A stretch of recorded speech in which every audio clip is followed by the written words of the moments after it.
Harry Potter and the Half-Blood Prince, A Tale of Darkness Rising. Chapter 5, An Excess of Phlegm.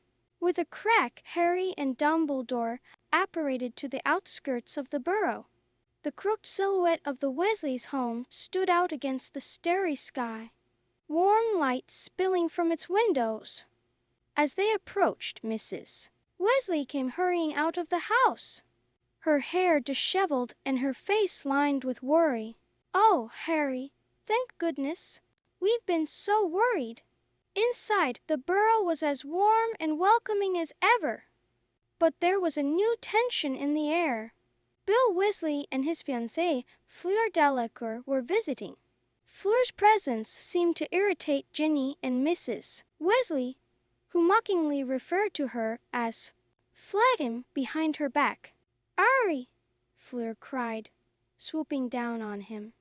"It has been too long." As Harry settled in, he noticed subtle changes in his friends.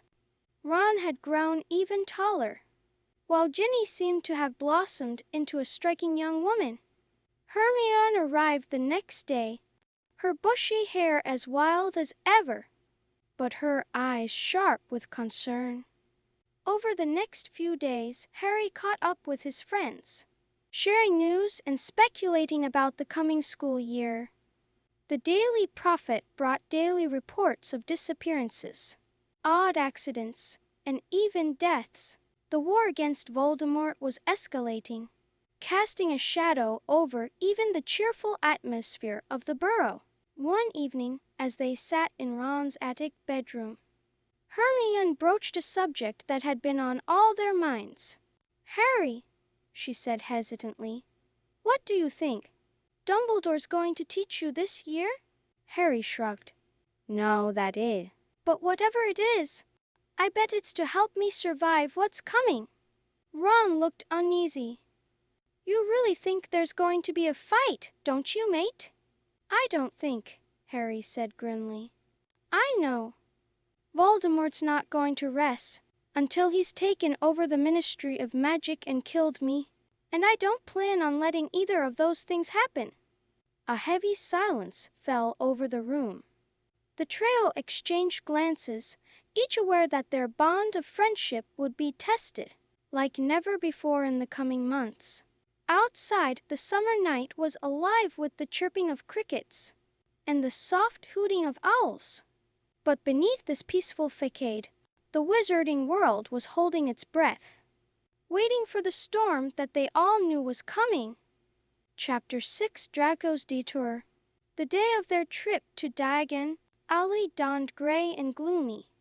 The Ministry had provided cars for their journey, a sign of the increased security measures now in place. As they traveled through London, Harry noticed the streets were eerily empty, with large purple posters plastered on buildings, offering advice on protection against dark forces. Diagon Alley was almost unrecognizable. Many shops were boarded up, and those still open were plastered with Ministry of Magic security advice. A few shabby stalls had sprung up along the street, selling amulets and protective devices of dubious efficacy. Their first stop was Madame Malkin's for new robes. As Harry, Ron, and Hermione entered the shop, they encountered Draco Malfoy and his mother, Narcissa. The tension was palpable as insults were exchanged, wands were drawn, and only Madame Malkin's intervention prevented an outright duel.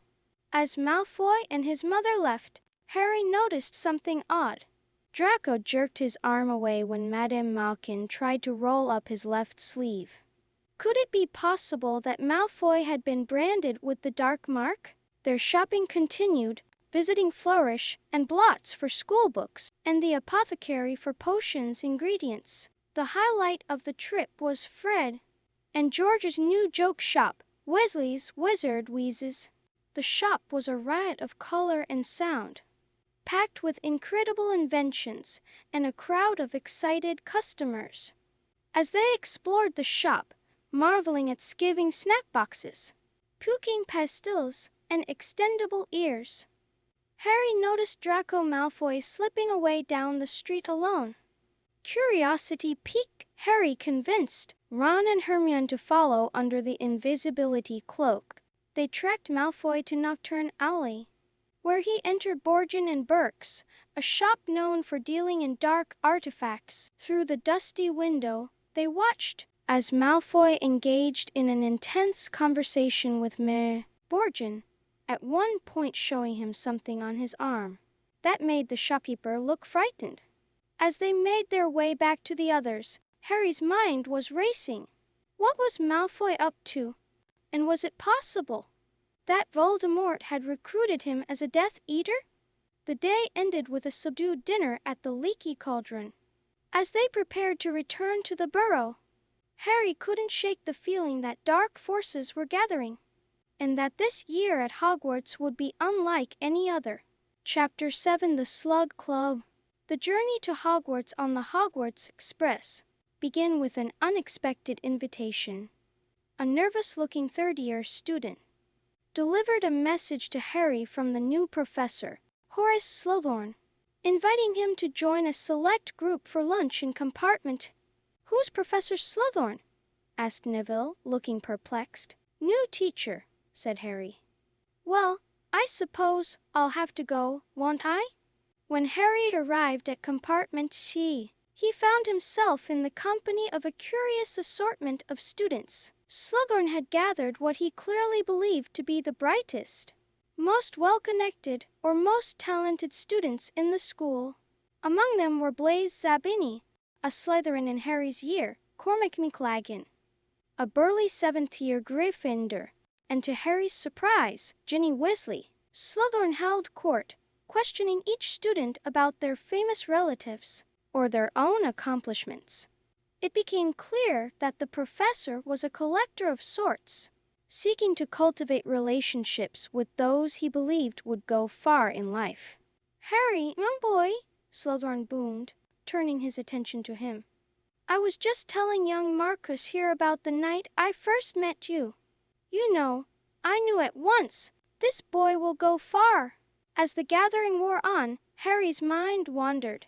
He couldn't help but notice Zabini's contemptuous looks and wondered what Malfoy was up to. When Slughorn finally released them, Harry decided to follow Zabini back to the Slytherin compartment under his invisibility cloak, hidden in the luggage rack.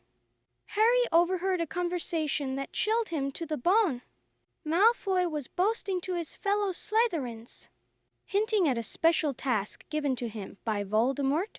"I might not even be at Hogwarts next year," Malfoy said. "I might have moved on to bigger and better things." As the train neared Hogsmeade Station, Harry's cover was nearly blown. Only quick thinking from Tonks, who had come searching for him, saved him from being discovered and left behind on the train. The incident left Harry more convinced than ever that Malfoy was up to something sinister. But as they approached the towering castle of Hogwarts, its windows gleaming in the twilight, Harry felt a mixture of apprehension and determination.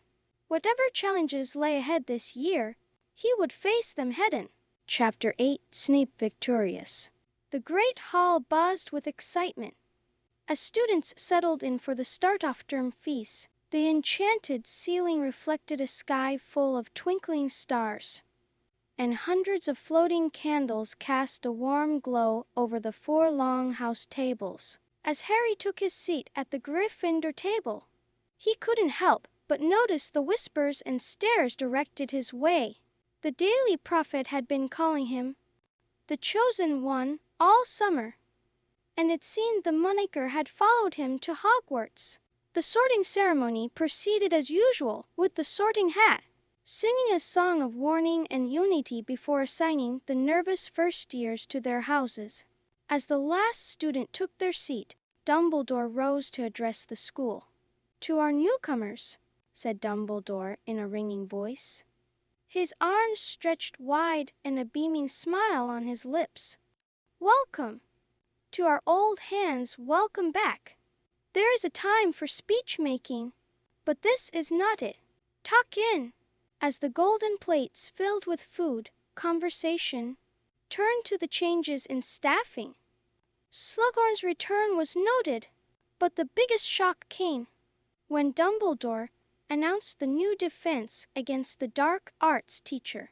Professor Snape will be taking over the position of defense against the dark arts teacher. A stunned silence fell over the hall quickly, followed by an outbreak of muttering and whispers.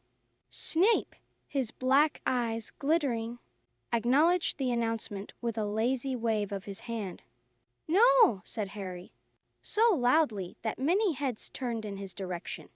"He can't be." Ron looked equally horrified. "But who'll be teaching potions?" As if in answer to Ron's question, Dumbledore continued, "Professor Slughorn, meanwhile, will be resuming his old post as potions master." Throughout the feast, Harry's mind raced. Snape had finally gotten the job he'd always wanted. But what did this mean for their defense classes? And more importantly, what was Dumbledore playing at by giving Snape this position? As the students filed out of the Great Hall, heading to their dormitories, Harry couldn't shake a sense of foreboding. This year was already shaping up to be full of surprises, and he had a feeling they were only just beginning.